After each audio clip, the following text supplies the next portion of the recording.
तो इस क्वेश्चन को देखते हैं, काफ़ी ज़्यादा इंपॉर्टेंट क्वेश्चन है ये आपका। ओके, क्वेश्चन नंबर 148, यहाँ पे find the two port network पूछ रहा है, ठीक है। Z11 पैरामीटर हमसे पूछ रहा है, बट यहाँ पे क्या याद रखेंगे, जो पाई है वो किसके फ्रेंडली होता है, आपके वाई पैरामीटर्स के और Z के फ्रेंडली आपका T नेटवर्क होता है, ओके, जिसको हम डायरेक्ट निकाल सकते हैं।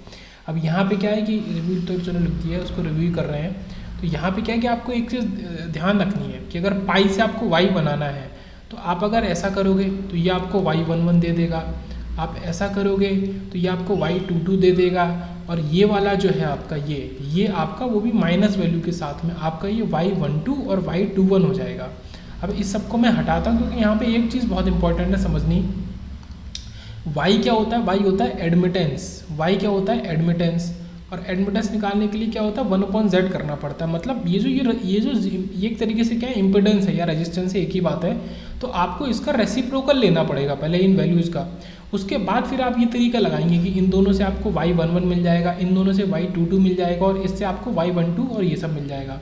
तो इसका रेसिप्रोकल लोगे तो ये 2 ओम क्या बन जाएगा आपका 1/2, मतलब आपका 0.5, ये भी आपका 0.5 और ये भी आपका 0.5 ओके। तो यहाँ हम लिखेंगे 0.5, यहाँ लिखेंगे 0.5, सॉरी यहाँ 0.5 1 हो जाएगा, है ना। ये तो दोनों जोड़ के लिख रहे हैं, तो ये आपका 1, ये आपका 1, और ये -0.5 और ये -0.5। अब क्या है कि Z इज़ Y इनवर्स और Y इज़ Z इनवर्स, ये हम लगा सकते हैं। इनवर्स का फॉर्मूला क्या होता है आपका लगाने का, आप नीचे तो डिटर्मिनेंट लिख दो। डिटर्मिनेंट ये क्या देगा, 1 × 1 और माइनस ऑफ माइनस तो प्लस हो जाएगा, पर एक तो माइनस अलग से है, तो 0.5 × 0.5, तो ये आपको क्या दे देगा 1 - 0.5 × 0.5, ये आपको डिटर्मिनेंट में लगाना है। ये क्या हो जाएगा 0.25, तो 0.75 आ गया आपका। और ये जो पूरी मैट्रिक्स है इसका आप ट्रांसपोज कर दो तो आपका डिटर्मिनेंट बन जाएगा। डिटर्मिनेंट बनाने के तरीके हैं, तो इसको ट्रांसपोज करोगे तो ये तो एज इट इज ही रहेगी, ओके। ये आपका 0.75 आ गया, ये आपका 0.5, ये 1। अब हमें क्या निकालना था एक्चुअल में, Z11 निकालना था। तो ये जो मैट्रिक्स है ये आपकी Z मैट्रिक्स है। अब देखो Z11 यहाँ से कैसे निकालेंगे, Z11 आपका क्या होगा, ये पहला वाला होगा, ये जो 1/0.75, तो 1/0.75, तो 0.75 को क्या लिख सकते हैं ऐसे 100, ये लिख सकते हैं आपका 4/3, ओके 4/3 लिख सकते हैं। तो ये आपका क्या आ गया 1.33। देखो मैच करके देख लो, यही आंसर आ रहा है, ये आपका आंसर हो गया। अब देखो यहाँ कितनी सारी चीज़ें समझने की थी। एक तो मेथड है जिसमें आप पूरी KCL KVL इक्वेशंस लगाओ, उस तरीके से करो। एक तरीका ये है कि आपको पता होना चाहिए कि पाई वो फ्रेंडली है वाई नेटवर्क का, वाई पैरामीटर का, और टी नेटवर्क जेड का है, तो डायरेक्ट निकाल सकते हैं। बट जब वाई पैरामीटर लिखते हैं तो ये जो पाई नेटवर्क है इन वैल्यूज़ का एडमिटेंस वैल्यू लिखेंगे। ये असल में क्या है, ये 0.5 और ये आपका सीमेंस है जो आपका ओम के अपोजिट वैल्यू होती है, ओके। और ओम कैसे लिखते हैं, ओम को तो सबको पता है, यूँ लिखते हैं, तो ये अपोजिट वैल्यू है। तो जब वाई पैरामीटर लिखेंगे तो ये लगाएंगे। अब देखो ये टेबल बना ली हमने, टेबल से Z वाई इन्वर्स लगाया, वाई इन्वर्स के लिए नीचे 1/डेल्टा उसका डिटर्मिनेंट से डिवाइड किया और उसका ट्रांसपोज कर दिया, ट्रांसपोज तो सेम दे रहा है। सॉल्व करके हमारा 4/3 1.33 आसानी से वैल्यू आ गया, ओके। तो ये हो गया। उसके बाद क्वेश्चन नंबर देखते हैं ये कि आइडेंटिफाई द नेटवर्क, ये नेटवर्क आइडेंटिफाई करना। तो यहाँ पे देखो ये कैसा है, टी नेटवर्क है अपने आप में, है ना, टी नेटवर्क दिख ही रहा है, ये पैरेलल है, ये पैरेलल है, और ये सीरीज़ है, ये याद रखेंगे, ये सीरीज़ है, दोनों पैरेलल है। ये क्या है एल ओ सी और एल और सी, ओके। ये फिर क्या है कि बस ये डिटर्मिनेशन का क्वेश्चन था कि डिटरमाइन करना था क्या है, कांस्टेंट के बैंड एलिमिनेशन फिल्टर है। तो मैं यहाँ लिख देता हूँ अलग से, ये क्या है आपका कांस्टेंट के, ठीक है, और कांस्टेंट के और आपका बैंड एलिमिनेशन फिल्टर या बैंड स्टॉप बोल सकते हैं, बैंड एलिमिनेशन फिल्टर। एक तरीके से बैंड स्टॉप फिल्टर बोले या बैंड एलिमिनेशन फिल्टर है आपका। तो ये टी नेटवर्क होगा, ये दोनों आपके पैरेलल होंगे, और ये बीच वाला आपका टी में ये वाली ब्रांच आपकी सीरीज होगी, ओके। ये दोनों ब्रांच पैरेलल होंगी, ये याद रखेंगे। ये आपका कांस्टेंट के बैंड एलिमिनेशन फिल्टर है, नोएडा मेट्रो इलेक्ट्रॉनिक में पूछा था। उसके बाद आते हैं 150 पे, value of RLC in series RLC circuit resonates at 1 kHz आपको दे दिया है, ओके। इतनी फ्रिक्वेंसी पर रेजोनेट करते हैं, consumes 50 watt from a 50 volt source, ये पावर और वोल्टेज दे दिया है। AC source operating at the resonant frequency, okay. The bandwidth is 0.75 kilohertz. तो हमसे आर एल सी की वैल्यू पूछी थी और अलग अलग चीज़ें दी। देखो आर की वैल्यू तो हम आसानी से निकाल सकते हैं क्योंकि रेजोनेंस पे क्या है, केवल आर ही मौजूद होता है, जेड इजकल टू आर हो जाता है, तो वी स्क्वायर बाई पी से निकाल सकते हैं। तो 50 ओम आ गया। अब आपका ये जो दो ऑप्शन है केवल यही हो सकते हैं, बाकी दोनों 500 ओम वाले नहीं हो सकते। अब आपको एल और सी की वैल्यू को चेक करना है। तो बैंडविड्थ आपका आर अपॉन 2 पाई एल हमने यहाँ पे लगाया। आर एल सी सीरीज में आपका आर अपॉन 2 पाई एल के इक्वल है बैंडविड्थ, तो एल यहाँ से निकाल सकते हैं, R upon 2 pi into bandwidth. Okay, तो 50 R upon 2 pi into bandwidth हमें दी है, तो ये हमारा आ गया एल की वैल्यू 10.6 माइक्रो हेनरी। अब आंसर तो हमारा यहीं से आ गया ये वाला। अब सी को भी देख लेंगे फिर भी। और एफ नॉट क्या है, देखो यहाँ पे एक चीज़ याद रखो, बैंडविड्थ के साथ में आपने क्या निकाला एल, और आपने फ्रीक्वेंसी के साथ में क्या निकाला आपने सी, तो 1/2 पाई एल सी। अब एल आपको पता है तो सी बचा केवल निकालने को, एफ भी आपको दे दिया गया था। ओके, तो इसको सॉल्व करके 1.06 माइक्रोफेराड आ गया। तो यहाँ पे जो अलग अलग फार्मूलेज हैं वो बहुत ज़्यादा इंपॉर्टेंट है, जैसे कि बैंडविड्थ का फार्मूला आपका हो गया आर अपॉन 2 पाई एल, और आपका फ्रीक्वेंसी का तो आपको पता ही है। मतलब क्वेश्चन ईजी था। पहले आपको एक चीज़ निकालनी थी आर, अब आर की हेल्प से आपको एल निकालना है, आर और एल की हेल्प से आपको सी निकालना है। ओके, उसके बाद यहाँ पे आता है कि the load impedance Z L आपको दिया है, जेड आई आपको दिया है, input impedance the quarter wave transformer, quarter wave transformer आपका λ/4 टाइप का। Okay, should have characteristic impedance. तो कैरेक्टरिस्टिक इम्पिडेंस हमारा क्या होगा, तो कैरेक्टरिस्टिक इम्पिडेंस का हमने एक क्वेश्चन और ऊपर देखा था जो प्रीवियस लेक्चर का जस्ट लास्ट क्वेश्चन था कि Z O is root of Z N into Z L, या फिर जेड ओ का फॉर्मूला क्या होता है, root of Z O C और जेड एस सी, आपका शॉर्ट सर्किट इम्पिडेंस और ओपन सर्किट। तो ये दोनों मल्टीप्लाई करो तो इनका रूट ले लो, आंसर आ गया। तो डायरेक्ट आपका आंसर आ जाएगा रूट ऑफ 200 इंटू 50 आपका क्या देगा, 100 ओम।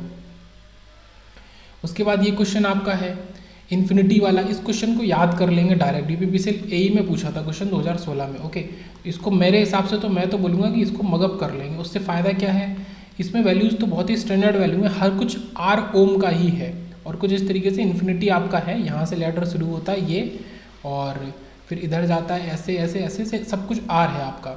सॉल्व करने का तो बहुत सारे तरीके, नोडल लेना, अलग अलग वैल्यूज़ लेना, ठीक है, वो सब नहीं देखेंगे। यहाँ पर डायरेक्ट 1.61 ओम इसका आंसर है। तो अगर R को 1 ओम मान लो, कि मतलब R तो उन्होंने यहाँ लिख दिया, उन्होंने कह दिया कि हर रेजिस्टेंस आपका 1 ओम का है, तो आपका इक्विवेलेंट रेजिस्टेंस इस तरीके के लैडर नेटवर्क का जो इन्फिनिटी पे जा रहा है आपका 1.61 ओम हो जाएगा। ओके, तो ये इस तरीके से हो जाएगा। यहाँ पे क्या होता है कि एक स्टैंडर्ड फार्मूला भी होता है R2R लैडर का, आपका ये R1 है और उसी के संग फिर आगे R1 ऊपर है, R2 नीचे है, जैसे R2 और ये R1 करके। तो RAB अगर निकालेंगे तो आपका R1/2 बाहर 1 प्लस रूट 1 प्लस और 4 इंटू R2 और अपॉन R1। R2 क्या है आपका, ये वाला है, ये वाला है, और R1 क्या है आपका, ये वाला है, और बाहर भी मैं इसको येलो ही कर देता हूँ। तो R1 आपका ये है, तो R1 जो मौजूद ऊपर है वो आपका इधर इधर मौजूद रहेगा, ये नीचे। इसको सॉल्व करो, इन्होंने यही किया है, यहाँ पर कुछ भी नहीं किया है। R1 R2 हर किसी की जगह 1 लगा दिया है। तो ये जो आपका इक्वेशन है, ठीक है, निकालने का, ये बहुत ज़्यादा इंपॉर्टेंट इक्वेशन है। ओके, और यहाँ पे R1 क्या है, R2 क्या है, ये आपको पता रखने हैं। फिलहाल अगर 1 ओम सब कुछ है तो 1.61 ओम आपका आंसर हो जाएगा। अब देखते हैं 154 करंट थ्रू 8 ओम, इस 8 ओम में कितनी करंट जाएगी। तो ये तो आसान है निकालना, पहले आप वोल्टेज तो है, आप टोटल रजिस्टेंस निकाल लो। ओके, फिर उसको डिवाइड करते हुए पहले करंट यहाँ से निकाल लो जो टोटल करंट है, फिर उसको डिवाइड करो इसमें और इन सब में, फिर डिवाइड करते करते आप सॉल्व कर सकते हो। और टोटल रजिस्टेंस निकालना भी आसान है, क्यों, क्योंकि ये 8 और 2 10 और 10 10 आपका क्या हो गया पैरेलल में 5, फिर 5 और 5 10, फिर 10 10 आपका 5, तो 5 ओम आ गया आपका टोटल रजिस्टेंस। तो कोई यहाँ आ रहा है, तो आपका आई आ गया 10/5 2 एम्पेयर। ठीक है, फिर मैं इसको सॉल्व नहीं कर रहा, आप सॉल्व कर सकते हैं। फिर बात करते हैं 153 की। यहाँ पे क्या बात कर रहा है, to find current in resistance connected in network, Thevenin voltage आपको दिया 20 वोल्ट और थेवेनिन रेजिस्टेंस दिया 5, the current through the resistances. Okay, तो यहाँ पे अलग अलग ऑप्शन है कि कम हो सकती है, ज़्यादा हो सकती है। ओके, तो ये जो VTH है, असल में इन्होंने VTH क्योंकि ये इसके है तो पैरेलल है, यही इन्होंने मान लिया कि VAB VTH के ही इक्वल है। तो I क्या होगा, इस लूप में इन्होंने अगर I निकाला है तो आपका VTH अपॉन RTH तो 4 एम्पेयर आ गई। ओके, बट क्या है कि ये ओपन है आपका, तो 4 एम्पेयर से कम होगी करंट अगर इसके थ्रू निकालना है। मतलब कुल मिला के यहाँ पे लॉजिक क्या देखना था आपको, आपका आंसर 4 एम्पेयर तो आप तुरंत निकाल लोगे, बट यहाँ पे अलग अलग है, लेस देन 4 एम्पेयर, ठीक है, 4 एम्पेयर और लेस, ये हो गया मे बी 4 एम्पेयर और लेस देन, या लेस और मोर देन 4 एम्पेयर, तो आपका लेस देन 4 एम्पेयर होगा या फिर केवल 4 एम्पेयर।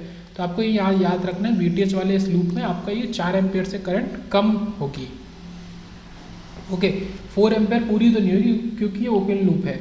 तो ये क्वेश्चन हो गया DMRC 2016 का, ये कर लिया। 155 पे आते हैं। यहाँ पे भी क्या इजी क्वेश्चन है फॉर अ सर्किट, ठीक है, VAB निकालना है, वोल्टेज निकालना है इसके थ्रू वोल्टेज निकालना है। तो यहाँ पे तो बहुत सिंपल है, नोडल लगा देंगे, ठीक है, VA माइनस 10 वोल्ट जो हमने यहाँ किया, देखो VA माइनस 10/5, फिर VA ये क्या है, VA माइनस 10/10 और VA/5, सॉरी ये VA प्लस 50 हो गया क्योंकि इसकी पोलरिटी उल्टी है, तो ये VA प्लस 50 है, ये जो चीज़ लिखी है ये VA प्लस 50 है। ओके, और इक्वल टू की दूसरी साइड है। ओके, इसमें करंट जा रही है, इससे आ रही है और फिर इसमें भी मान लो जा ही रही है, तो उस हिसाब से हम करेंगे। तो ये इस तरीके से, फिर VA केवल VA अननोन है, उसको सॉल्व करेंगे तो 3 वोल्ट आ जाएगा। मतलब एक्चुअल में यहाँ पे उनका क्या है, ये सारे आपका एक ही साइड है, ये लॉजिक लगाना है, ये सारे एक ही साइड है, सबको प्लस करना है फिर सॉल्व करना है। तो ये जो इधर मैंने बोल दिया था कि इक्वल टू के उधर है, इक्वल टू के उधर नहीं है, ये आपका प्लस ही है। ओके, बस ये आपका VA प्लस 50 ये याद रखेंगे तो सॉल्व होके आपका 6 वोल्ट दे देगा, तो यही आपका आंसर हो जाएगा। उसके बाद देखते हैं ये क्वेश्चन, यहाँ पे क्या पूछ रहा है, इक्विवेलेंट कैपेसिटेंस अक्रॉस A और B के इक्विवेलेंट में आपको कैपेसिटेंस निकालना है। ओके, अब ये क्या है, एक तरीके से आप देखोगे कि 4 कैपेसिटेंस बन रहे हैं, ठीक है, ये C है, ये A है, ये B है, ये D। अगर इस तरीके का क्वेश्चन आए तो आप क्या करो, नंबरिंग करो, मतलब टर्मिनल का नाम करो, नेमिंग। ये C कर दिया आपने, ये D कर दिया, ये B है, ये A है। अब चारों अलग है, C और A में डिफरेंस है, ठीक है, कोई भी ऐसी चीज़ नहीं जो उन दोनों को जोड़ रही हो। तो ये आपने क्या, आपने चारों को कर दिया, फिर आपने ये बनाए कैपेसिटेंस, तो आपके ये 4 आ गए ऐसे। अब ये चारों इक्वल वैल्यू के, तो फिर ये ब्रिज की तरह काम करेगा, वेट स्टोन ब्रिज, तो बीच वाला आपका इनसिग्निफिकेंट हो जाएगा, तो ये वाला आपका किसी काम का नहीं। जब ये किसी काम का नहीं तो A और किसके बीच में, B के बीच में निकालना है, तो ये दोनों सीरीज में, ये 0.1 और ये 0.1 सीरीज में, तो कैपेसिटेंस सीरीज में पैरेलल की तरह काम करते हैं, तो 0.1 इंटू 0.1 अपॉन 0.1 प्लस 0.1 0.2, ये आपका क्या हो जाएगा ये 0.1, ये 1/20 आ गया।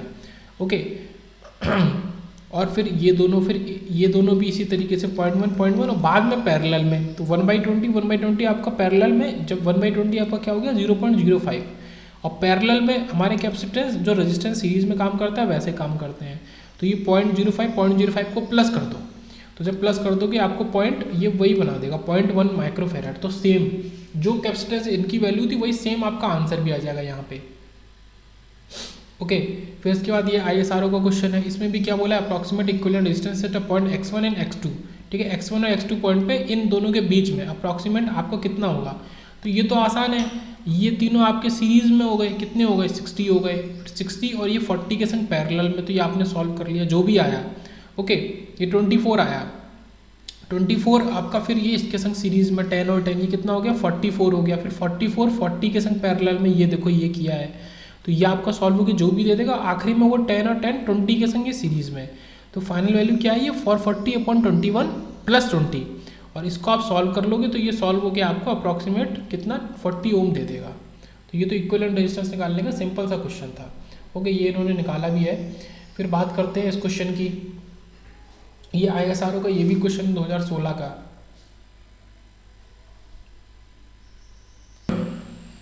तो 158 में क्या कह रहा है कि ना, given network shown in the figure, okay, study state reach हो गई है विद स्विच के ओपन। अगर ये स्विच के जो ये ओपन है, स्टडी स्टेट रीच हो गई है at t=0 when which is switch close, या when is switch close, determine the values of I1 I2 and I3। तो ये I1 है, ये I2 है इस लूप में, और ये I3 है, ठीक है। I2 और I3 सेम है, अगर आपका स्विच ओपन है तब तक वो अलग अलग नहीं है, जैसे स्विच क्लोज होगा तब I2 और I3 आपकी अलग अलग होंगे। ओके, तो वो हमें वैल्यू निकालनी है t=0 प्लस, तो t=0 प्लस पे हमें अलग अलग वैल्यूज निकालनी है। ओके, तो I1 निकालेंगे, I1 तो आपका डायरेक्ट निकल जाएगा, जब हम हमारा पहले निकालते हैं जब स्विच क्लोज नहीं था t लेस देन 0 पे, ठीक है, स्टेडी स्टेट में। स्टेडी स्टेट उन्होंने बोला है एट t, ये t लेस देन 0 पे स्टेडी स्टेट है। तो ये दोनों आपके कैपेसिटर वाले ओपन सर्किट हो गए, इंडक्टर वाला आपका शॉर्ट सर्किट हो गया। टोटल रेजिस्टेंस कितना बन गया 6 ओम, टोटल वोल्टेज है 6 वोल्ट, तो ये तो आपका 1 एम्पेयर। ओके, डायरेक्ट आपका आंसर आ गया 1 एम्पेयर I1। अब या तो ये सही होगा या तो ये सही होगा, ठीक है, बी और सी तो आपके ऑप्शन से बाहर। अब ये 1 एम्पेयर, ये 1/3 0, या फिर 1 एम्पेयर 1 और 0। अब इसमें ये भी सेम है कि I3 जो आपका है वो 0 एम्पेयर है आपका, स्विच क्लोज होने के बाद भी। ओके और ये आपके क्या है, स्टोरिंग एलिमेंट है दोनों, ये और ये। अब एक बात बताओ, ये एक लूप है, लूप के अंदर 2 स्टोरिंग एलिमेंट है और एक एलिमेंट ऐसा नहीं है जो एक्सेप्ट कर सके, जो ये चार्ज या फिर एनर्जी को डिसिपेट करेंगे उसको एक्सेप्ट कौन करेगा, कोई रेजिस्टेंस तो होना चाहिए ना, तो कोई है ही नहीं, तो इसलिए यहाँ पे करंट 0 हो गई। तो अब आपका बात आई I2 आपका या तो 1/3 एम्पेयर है या फिर 1 एम्पेयर है, वो आपको चेक करना है। ओके, तो I2 0 प्लस पे, I2 हमारी क्या है 0 माइनस पे और 0 प्लस पे दोनों पे 1 एम्पेयर है, पहली बात तो ये कंडीशन। ओके, देखो जहाँ यहाँ मैं जो बात कर रहा था, यहाँ आपका ये एक करंट एलिमेंट बन गया, ये एक वोल्टेज एलिमेंट, यहाँ पे कोई रेजिस्टेंस है ही नहीं, तो I3 मतलब ये सप्लाई करेंगे तो किसको सप्लाई करेंगे, तो 0 हो गई I3 आपकी। ओके, तो I3 तो 0 हो गई, I1 हमने निकाल ली, I2 की बात हम कर रहे हैं। तो I2 की हमने क्या बात करी कि जो हमारा प्रॉपर्टी है इंडक्टर की, तो I2 0 minus equal to I2 0 plus equal to 1 ampere, पहले तो ये ले लिया। उसी प्रकार वोल्टेज डिवीजन नियम के हिसाब से जो आपका VC 1 माइनस है और VC 0 माइनस है आपका, मतलब ये, और असल में ये I2 नहीं है, ये IL है। ओके, IL 0 माइनस, ये इंडक्टर के लिए है, उस पर करंट 0 माइनस और 0 प्लस पे सेम रहती है, और ये आपका वोल्टेज कैपेसिटर पे आपका वोल्टेज 0 माइनस और 0 प्लस पे आपका सेम रहता है। ओके, ये लॉजिक हमने यहाँ पे लगाया है। तो ये आपका क्या हो गया 4 वोल्ट इंटू, ये डिवीजन कर दिया हमने वोल्टेज का। ओके, 4 वोल्ट इंटू 0.5 अपॉन 1.5, ये जो वोल्टेज है इसके इसमें और इसमें आपने डिवीज़न कर दिया है। ओके, तो ये 4 वोल्ट जो है उसको डिवाइड कर दिया। तो 4 वोल्ट क्यों, अगर आप पहले कंडीशन देखें, जब आपका 1 एम्पेयर करंट फ्लो हो रही है 1 एम्पेयर, तो 1 एम्पेयर के हिसाब से यहाँ कितना हो गया 2 वोल्ट हो गया, और इस पूरे पे आपका वोल्टेज 4 वोल्ट हो गया, और ये 6 वोल्ट इस 2 पार्ट में डिवाइड हो रहा है। तो इस पूरे पे और इस पे अगर 4 वोल्ट है तो आपका इसके इधर आपका 4 वोल्ट है, और इस पॉइंट्स के इधर भी आपका 4 वोल्ट है। तो हम डिवाइड कर रहे हैं इसमें और इसमें वोल्टेज को। ओके, तो इसमें डिवाइड कर रहे हैं, देखो ये किया 4 वोल्ट को हमने ऊपर तो 0.5, नीचे दोनों का सम 1 प्लस 0.5 टोटल, तो ये आपका सॉल्व हो के आ गया 4/3 वोल्ट। VC1 0 नेगेटिव पे आपका जो वोल्टेज आपका कैपेसिटर पे इतना है, तो VC2 0 नेगेटिव अगर बात करें और 0 पॉजिटिव पे बात करें, उसको भी हमने वोल्टेज डिवाइडर किया है, वो 1 है तो 1 और नीचे टोटल 1.5, तो ये आपका 8/3 वोल्ट आ गया। मतलब कुल मिला के हम बात करें तो ये जो आपके एलिमेंट्स है, ये जो एलिमेंट्स है 4/3 वोल्ट और 8/3 वोल्ट क्या है, जो 4 वोल्ट वोल्टेज है, ये 4 वोल्ट है पूरे इसके थ्रू, ठीक है, ये जो 2 पॉइंट है इनके बीच में, तो ये 4 वोल्ट इन दोनों में 4/3 और 8/3 करके डिवाइड हो गया है। ओके, तो ये 4/3 8/3, अब यही हमने यहाँ पे फाइनल बना दिया है। तो ये कब बनाया है 0 प्लस पे, या t 0 plus equal to greater than 0 पे, तो ये 4/3 वोल्ट, ये 8/3 वोल्ट, यहाँ करंट है उसको हमने सॉल्व किया नहीं, वही करंट हमारी जो इसमें है वही हमारी I3 होगी। भाई इस लूप में जो करंट फ्लो हो रही है वो वही तो होगी जो ये आपकी ये है। अच्छा, I3 तो निकाल लिया, I2 की बात है, तो ये आपका है 4/3 वोल्ट और ये आपका 4 ओम है, और इनके बीच में आपका करंट है, तो वो तो निकाल सकते हैं। करंट क्या होगी 4/3 अपॉन 4, तो यही देखो किया है, ऑब्वियस ही बात है। अब तो हमें केवल इसी लूप को देखना है और कुछ नहीं देखना है, इस लूप को। तो इस लूप में क्या है, एक वोल्टेज सोर्स है, एक रेजिस्टेंस है और करंट है। करंट आपकी कितनी आ गई 1/3 एम्पेयर, तो यहाँ से करंट आपकी 1/3 एम्पेयर आ गई। तो काफ़ी मतलब सही क्वेश्चन था, ट्रांजिएंट का क्वेश्चन था। आपको यहाँ पे लॉजिक क्या लगाना था कि इंडक्टर के लिए अगर बात करें तो आपका करंट सेम रहता है, चाहे 0 नेगेटिव पे देखें चाहे 0 पॉजिटिव पे, और कैपेसिटर के लिए आपका वोल्टेज सेम रहता है, चाहे 0 नेगेटिव पे देखें चाहे 0 पॉजिटिव पे देखें। ओके, उसके बाद आते हैं रिफ्लेक्शन कोएफिशिएंट के ऊपर। Transmission line having 50 ohm impedance is terminated in load of 40 + j30, तो 50 ओम इम्पीडेंस का जो है उसको टर्मिनेट किया है इतने पे 40 + j30 ओम का रिफ्लेक्शन कोएफिशिएंट बताना है। ओके, तो जो उसका खुद का इम्पीडेंस है वो आपका Z0 है ये, और ये आपका लोड वाला है जिससे हमने इसमें लिखा भी है लोड, ये जिसे टर्मिनेट किया। तो आपका जो रिफ्लेक्शन कोफिशिएंट होता है उसको आप इस तरीके से भी लिख सकते हैं, कुछ ऐसे करके लिखते हैं टी टाइप का, या फिर आप ये रो करके भी लिख सकते हैं, ठीक है, और ये ऐसे रो। तो ये आपका ZL minus Z not upon ZL plus Z not, ये हमने लगा दिया है। ओके, बीच में यहाँ माइनस है, ये नीचे प्लस है, तो ये आपने कर दिया। ये कुछ इस तरीके से आया। अब इसका मैग्नीट्यूड हम निकाल लेंगे, हमें मैग्नीट्यूड की वैल्यू बतानी है, रिफ्लेक्शन कोफिशिएंट पूछ रहा है तो ये √10 यहाँ इनसे निकाल लेंगे, ये आपका √90। तो ये क्या हो जाएगा आपका, सॉल्व होकर 1/3 आ जाएगा। क्यों? क्योंकि 0 से 0 चला जाएगा और ये आपका √1/9 आपका 1/3 आ जाएगा, तो 0.33 आ गया आपका। ओके, तो यहाँ पे फॉर्मूला इंपॉर्टेंट था याद रखना रिफ्लेक्शन कोफिशिएंट का, ZL माइनस जेड नॉट, हमेशा लोड से माइनस करेंगे। उसके बाद यहाँ पे कैरेक्टरिस्टिक इम्पीडेंस की बात कर रहा है, वो भी किसकी, लॉसलेस ट्रांसमिशन लाइन की, जिसमें लॉस नहीं है। तो ZO आपका, ठीक है, यहाँ पे एकदम बस ये याद रखने वाली बात है, लॉसलेस लाइन का कैरेक्टरिस्टिक इम्पीडेंस आपका √L/C होता है। ओके, ये भी काफ़ी इंपॉर्टेंट पॉइंट है। ओके, फिर आपका देते हैं क्वेश्चन नंबर, ठीक है, इसको देख लेते हैं। यहाँ पे भी कुछ नहीं था, हम पहले ही देख चुके हैं। कैरेक्टरिस्टिक इम्पीडेंस रूट ऑफ आपका Z ओपन और Z शॉर्ट, ठीक है, ZOC और ZSC का आपने रूट में मल्टीप्लाई कर दिया अगर, तो ये आपको दे देगा ZO। ओके, कैरेक्टरिस्टिक इम्पीडेंस है रूट ऑफ 20 × 5 100 और √100 इज 10, तो ये भी तुरंत सॉल्व हो गया। उसके बाद ये पाई और टी नेटवर्क है, और यहाँ पे हमें बात बताना है, क्या बताना है, R1 R2 R3 की वैल्यू बतानी है। तो इन्होंने क्या किया है, पाई नेटवर्क में तीनों की वैल्यू आपको दे दी है। तो इसका सीधा सा तरीका है कि आपको इसको टी नेटवर्क में बदलना पड़ेगा, और बोले तो ये आपका डेल्टा नेटवर्क है, ये स्टार नेटवर्क है। तो डेल्टा से स्टार में चेंज करके आप इसको सॉल्व कर सकते हैं। ओके, तो इसको डेल्टा को हमें स्टार में चेंज करना है, वो कैसे चेंज करेंगे वो देखते हैं। तो यहाँ पे R1 अगर हमें बनाना है, किससे बनाना है, RA RB और RC से। ओके, जैसे ये 16 ये 24 हो, ये 24 को हमने RA RB RC करके ले लिया। ओके, तो ये जो R1 निकलेगा हमारा किसका, स्टार का, तो आपका RA × RC अपॉन RA तीनों का सम। ओके, इसको मैं थोड़ा हिंदी में लिखता हूँ कि स्टार बनाना, ठीक है, आसान है, बनाना आसान है। आसान कैसे है, आसान है, इसमें डिनोमिनेटर में आपको सम लिखना है। अब देखो यहाँ पे एक बार सम देख लो, 16 24 कितना हो गया, 40, और 20 आपका कितना हो गया, 64 हो गया। तो ये आपने सम लिख दिया नीचे, तो नीचे तो सम लिख दो। अब आपको जब ये बनाना है, मतलब आप इसको इसके अंदर बना के देखो, इसको इसके अंदर बनाओगे तो ये ऐसा हो गया, ये ऐसा हो गया कुछ। ओके, ये ऐसा हो गया। तो ये R1 के साथ में कौन कौन से हैं, ये दोनों हैं, तो ये आपके RA RC हुए, इन दोनों का मल्टीप्लिकेशन, नीचे तीनों का सम। तो मैं बोलता हूँ, इसको रिपीट करेंगे मेरे साथ में, और एकदम मतलब कन्फ्यूज़न बहुत होता है स्टार डेल्टा में, आपको वो कन्फ्यूज़न को कम करना है। तो स्टार बनाना सबसे आसान है, नीचे तीनों का सम, और ऊपर जैसा कि मैंने दिखाया कि अगर आपको ये R1 निकालना है तो फिर ये 24 और 16 का, इनका आपको प्रोडक्ट लेना पड़ेगा।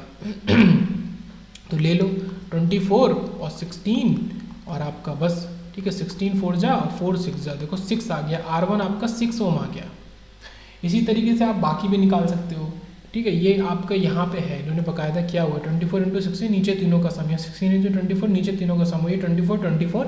अब ये 24 24 कब आएगा, जब आपको ये वाला निकालना है, ये बीच वाला यहाँ पे, तो फिर ये इस वाले के लिए, ओके, ये क्या है, R3 है, R3 के लिए आपको ये दोनों लेने पड़ेंगे एक साथ। ओके, R3 के लिए आपको ये लेने पड़ेंगे एक साथ, 24 24, तो तब आपका ये ऐसा आ जाएगा, तो ये 9 ओम आ जाएगा।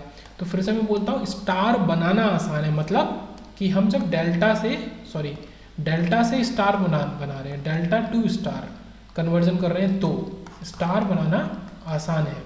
और डेल्टा बनाने उसका ये फॉर्मूला देखेंगे आगे एक क्वेश्चन में किसी में। ये डेल्टा टू स्टार हो गया। अब बात करते हैं, ये तो क्वेश्चंस हो गए, अब बात कर, ये सारे क्वेश्चंस हो गए ना, हाँ ये सारे क्वेश्चंस हो गए। अब बात करते हैं क्वेश्चन नंबर पहले 165 देखते हैं कि which of the two port parameters are best suited for analysing a series shunt feedback circuit. अगर आपको सीरीज शंट फीडबैक सर्किट को एनालाइज करना है तो सबसे अच्छा पैरामीटर आपका एच पैरामीटर होगा। ओके, ये आपका शॉर्ट में हो गया।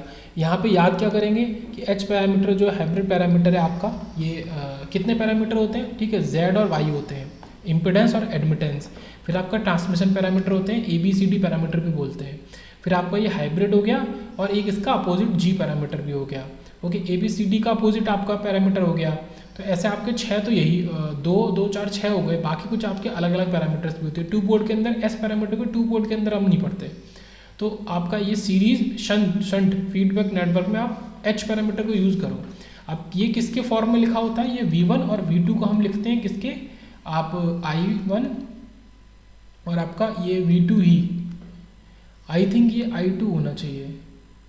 ओके, तो V1 और I2 को हम लिखते हैं ये I1 और V2 के फॉर्म में।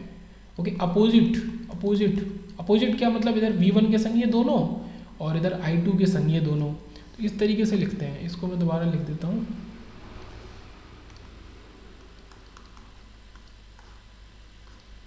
I1 और V2 के फॉर्म में। तो ये आपका हाइब्रिड पैरामीटर है। तो hybrid parameter series shunt feedback network के लिए। उसके बाद देखते हैं 163, find the RMS value of the signal. ये सिग्नल की RMS वैल्यू आपको निकाल के बतानी है। ओके, तो VM तो आपका क्या है 5, वो आपको दिख रहा है, ये मार्क कर दिया सारा। 50 आपका ओमेगा है, क्योंकि कॉस ये T के साथ में है, ठीक है, कॉस के अंदर और T के साथ में क्या होता है, कॉस ओमेगा T होता है, प्लस आपका ये फेज डिफरेंस है, ये फाई है, π/3।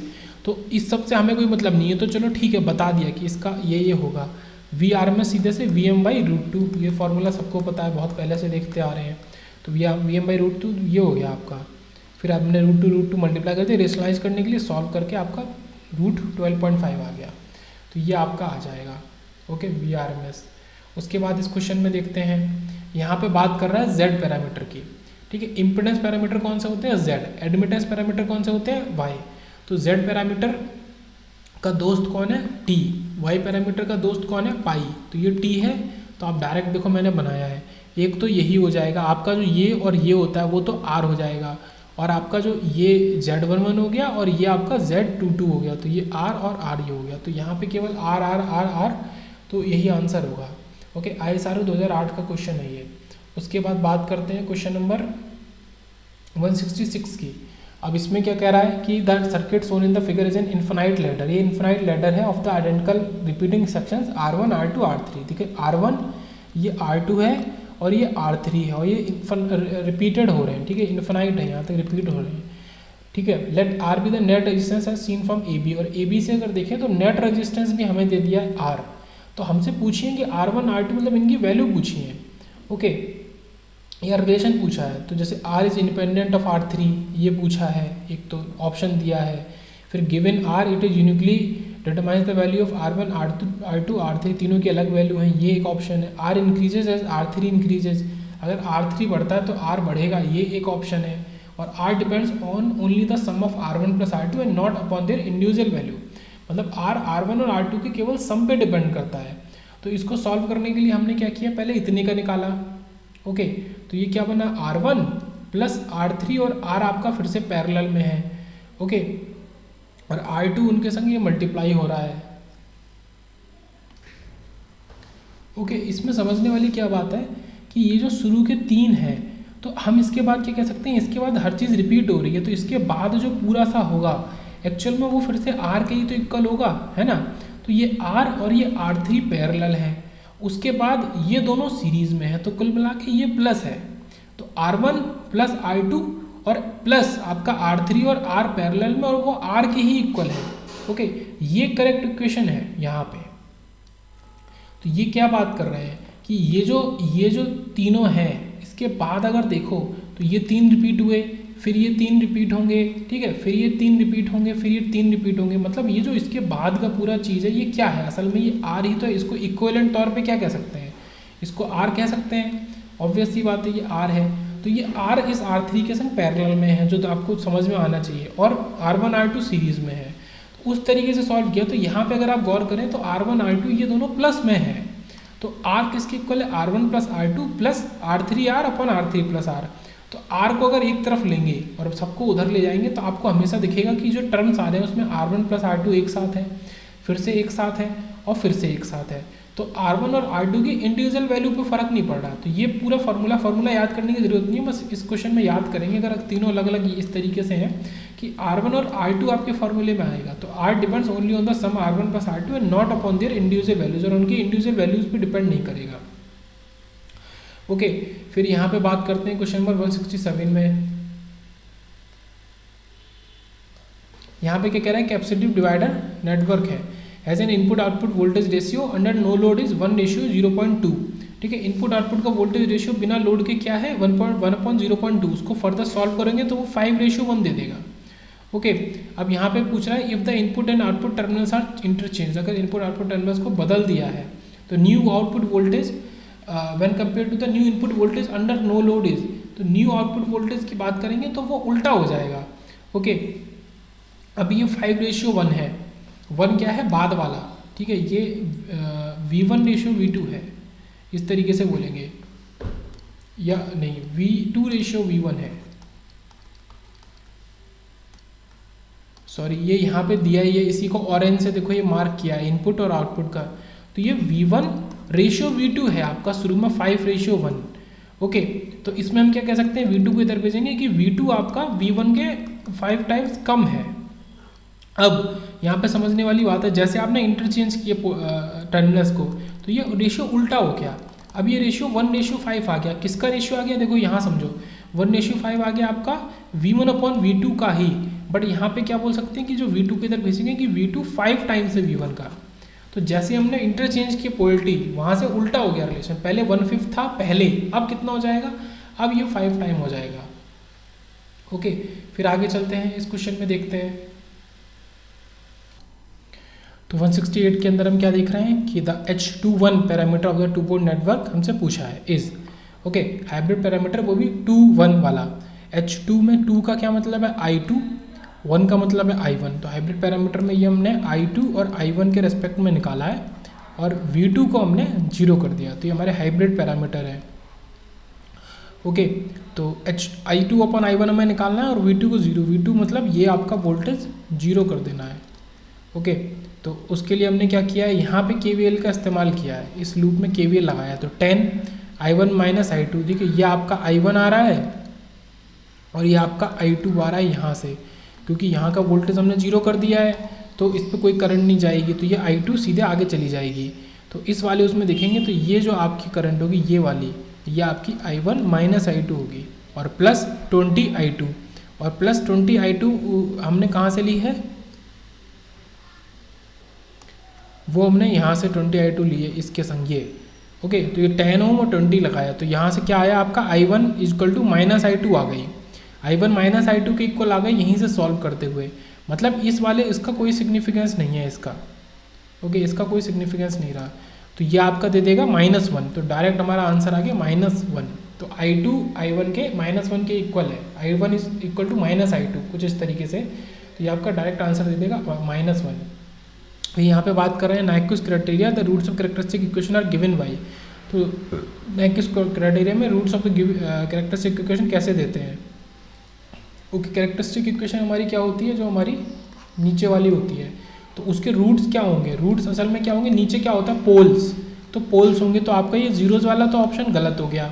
अब बचा गया पोल्स ऑफ द, वो भी क्लोज लूप नहीं, ओपन लूप ट्रांसफर फंक्शन के जो पोल्स होते हैं, नीचे क्या होता है GSHS, तो ये नीचे आपका जो होता है वो आपका ओपन लूप ट्रांसफर फंक्शन होता है, तो उसके जो पोल्स हैं हमारे, ठीक है, तो poles of the open loop transfer function हमें क्या देते हैं, roots of the characteristic equation in Nyquist criteria. अब आगे चलते हैं, क्वेश्चन नंबर इस पे देख लेते हैं 170 पे, the value of resistance R। ठीक है, ये तो बहुत ही सिंपल आपका क्वेश्चन है किसका, मतलब नेटवर्क सर्किट का। ये आपका 50 ओम है, ये आपका इसमें डिवाइड हो रहा है, और यहाँ पे जो करंट है वो आपकी 4 एम्पेयर दी हुई है अलग से, तो यहाँ पर कितना हो जाएगा, वोल्टेज कितना हो जाएगा 4R। ओके, दोबारा से लिखते हैं, यहाँ पे जो वोल्टेज हो जाएगा वो 4R हो जाएगा। कैसे, ये R रेजिस्टेंस है और ये करंट आपकी 4 एम्पेयर आप में इधर जा रही है, तो 4 × R, अब ये करंट 4 एम्पेयर इधर जा रही है और यहाँ से कुछ निकल रही होगी, अब वही आपका इसका हो जाएगा 4 × R, तो ये इसका वोल्टेज है और ये इसका रेजिस्टेंस है, तो इसकी करंट हम निकाल लेंगे। या फिर उससे अच्छा, सबसे अच्छा है कि यहाँ पे नोडल हम लगा दें, नोडल जैसे ये नोडल लगाया हुआ है, नोडल लगाने के लिए क्या है, आपने यहाँ पे ले लिया कुछ V ले लिया वोल्टेज। ओके, तो V और /7, तो ये देखो V/7, फिर यहाँ की करंट तो आपको डेफिनेट बिल्कुल पता ही है इतनी, और ये क्या हो गया V - 50/6, तो ये हो गया V - 50/6 + V/7 -4। अब यहाँ से वोल्टेज निकालना ज़्यादा आसान है, और वोल्टेज अगर आपने निकाल लिया, V वोल्टेज क्या है जो कि इसके अंदर है और वही वोल्टेज इस रजिस्टेंस के अंदर है, तो यहाँ से आप रजिस्टेंस कैसे निकालेंगे, V/I। तो ये आपका 14 आया जो और अपॉन 4, तो इसको सॉल्व कर लेंगे, आ जाएगा। तो यहाँ पे सबसे अच्छा तरीका था नोडल लगाना, नोडल लगा के डायरेक्ट आप सॉल्व कर सकते हैं। बाकी तो बहुत सारे तरीके नेटवर्क को सॉल्व करने के, नोडल से हमारा हो गया। उसके बाद आता है ABCD parameters of ideal N/1 transformer. ये बहुत ही ज़्यादा इंपॉर्टेंट क्वेश्चन है, ओके, बहुत ज़्यादा। तो आइडियल N/1 ट्रांसफार्मर आपको दिया है, उसमें क्या पूछा है, ABCD पैरामीटर, ठीक है, वो बोला भी है कि shown in the figure are N00X, मतलब कुल मिला के बोला जाए तो ये पैरामीटर्स आपका N/1, ठीक है, 0 और यहाँ पे X, और वो X आपसे पूछा है कि वो X क्या होगा। N/1 आपका रेशियो है, तो इसमें जो इधर टर्म्स होंगे वहीं आपका यहाँ पे टर्म आ जाएगा N, ओके। एक तो ये पॉइंट हो गया, इसका डायरेक्ट सा आंसर है यहाँ पे 1/N होगा, ओके। तो ये मैट्रिक्स हमारी कंप्लीट मैट्रिक्स है ये वाली, ठीक है, N और आपका 0 और 1/N इस तरीके से, ओके। तो x की जगह पर ये किसके लिए है, N रेशियो, ठीक है, 1। ये क्या है आपका स्टेप डाउन ट्रांसफार्मर है, स्टेप डाउन ट्रांसफार्मर है। कैसे, क्योंकि यहाँ तो 1 है और यहाँ पे N है, N हमेशा 1 के बराबर हो सकता है या ज़्यादा हो सकता है, 2:1 क्या स्टेप डाउन ट्रांसफार्मर है। तो ये किया हमने, बाकी इसको सॉल्व किया, सॉल्यूशन की कोई दिक्कत नहीं है, आप सीधे याद रखेंगे। इस तरीके का ट्रांसफार्मर है, स्टेप डाउन आपका N/1 ट्रांसफार्मर है, उसका ABCD पैरामीटर N001/N ये होगा, ठीक है। उसके आगे देखते हैं, ये टॉपिक है आपका डेल्टा स्टार कन्वर्जन का। तो यहाँ पे हमने पहले क्वेश्चन में क्या पूछा, there 3 equal resistance R of magnitude 5 ohm are connected in delta, ये डेल्टा में जुड़े हैं, ओके। तो डेल्टा में जुड़े हैं, स्टार में चेंज करना है, स्टार में बदलना आसान था, हमने ये स्टेटमेंट ऊपर सीखा था। नीचे क्या करो, तीनों को जोड़ दो तो 15, ऊपर क्या करो, उनके पर्टिकुलर मल्टीप्लिकेशन, तो ये आपका हो गया। तो ये आपका कितना दे देगा, 5/3, ओके, 5/3 ओम दे देगा अगर आप इसको स्टार में चेंज करते हो। बट यहाँ पे क्वेश्चन देखो कितना अलग क्वेश्चन पूछा था, the resistance between any 2 pair of the terminals of the delta will be, मतलब डेल्टा के किसी भी 2 पेयर के बीच में आप रेजिस्टेंस निकालो, मतलब इनको टर्मिनल मानते हुए आप रेजिस्टेंस निकालो, इसके बीच में और इसके बीच में। तो फिर तो बहुत आसान है, ये दोनों सीरीज़ में हो गए, अगर इन दोनों टर्मिनल के संग देख रहे हैं तो 10 ओम और 10 5 के संग पैरेलल में, ये आपका आंसर आ जाएगा। तो आंसर यहाँ पे कुछ डिफरेंस आएगा, 5/3 तो स्टार के इंडिविजुअल रेजिस्टेंस का आंसर आएगा और यहाँ पे 10/3 आएगा, ओके।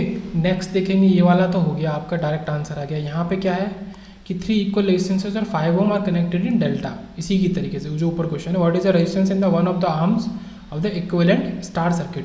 तो इक्विवेलेंट स्टार सर्किट का यही हमने ऊपर निकाला था, ये क्या आया था 5/3।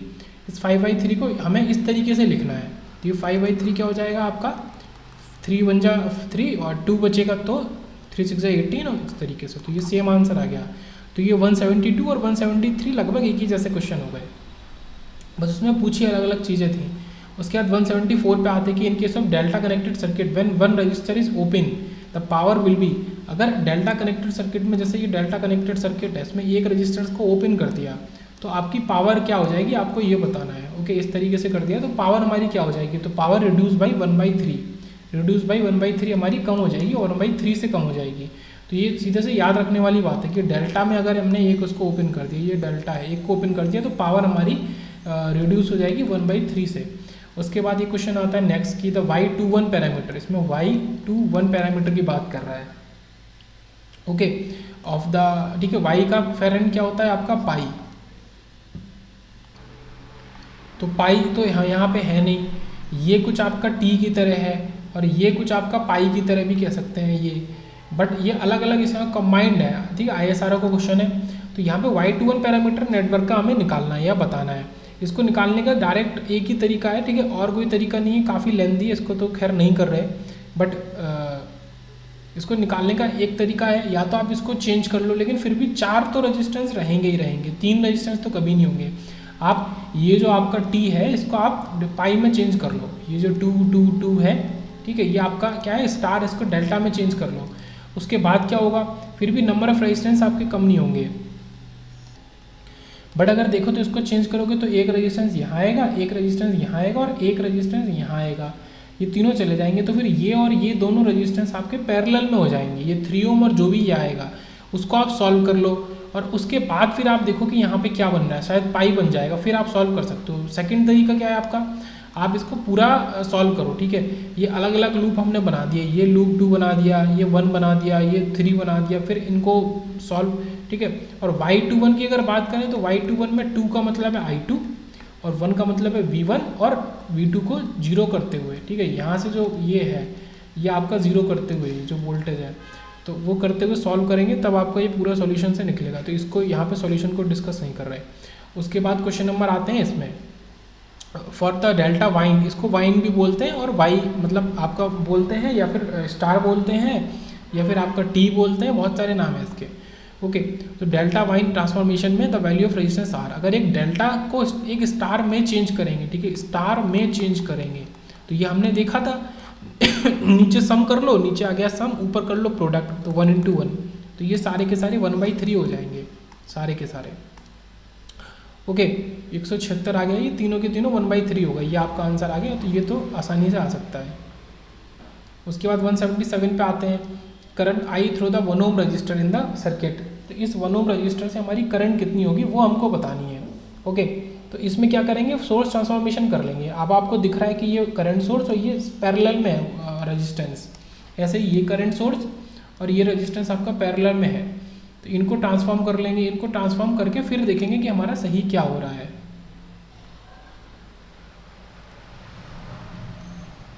ओके। तो ये आपका हमने कर लिया, ठीक है। तो ये कैसे हो जाएगा, आपका V क्या आ जाएगा, I इंटू R, मतलब 1 एम्पेयर और 2, तो 2 वोल्ट, तो ये 2 वोल्ट आ गया। इसी तरीके से ये 2 इंटू 2 4 वोल्ट आ गया। अब इसके थ्रू हमें करंट निकालनी है, उसका तो सीधा सा मतलब है, टोटल हमारा जो वोल्टेज है 6 वोल्ट और अपन टोटल रेजिस्टेंस है हमारा 5, तो ये क्या दे देगा हमें, सॉरी 6 वोल्ट की जगह यहाँ पे ये 2 वोल्ट हो जाएगा। इसको भी देखना जरूरी है, ठीक है, ये गलती हो जाती है। ये इस पोलरिटी में लगा है और ये भी इसी पोलरिटी में लगा है, एक दूसरे को ये अपोज कर रहे हैं, तो इसलिए इसका हमें डिफरेंस लेना पड़ेगा। तो 4 - 2, तो अब हमें ये क्या दे देगा 2/5, ये करंट आ जाएगी 2/5, देखो 2/5 एम्पेयर आ गई है। तो इस तरीके के क्वेश्चन में आपको दिख रहा है कि अब इसमें क्या करें, तो यहाँ पे सोर्स ट्रांसफॉर्मेशन हमने कर दिया है डायरेक्ट। उसके बाद क्वेश्चन आते हैं 178 में, यहाँ पे कुछ इस तरीके से है, each branch of Y connected load has been resistance of, ये है आपका 10 ओम का रेजिस्टेंस है, ठीक है, वाई कनेक्टेड में, the resistance of each branch of N equivalent delta connected load. तो स्टार से डेल्टा बनाना है, ठीक है, स्टार से डेल्टा बनाना है। अब यहाँ पे इक्वल वैल्यूज वाले हैं, ओके। इक्वल वैल्यूज वाले में हम क्या करेंगे,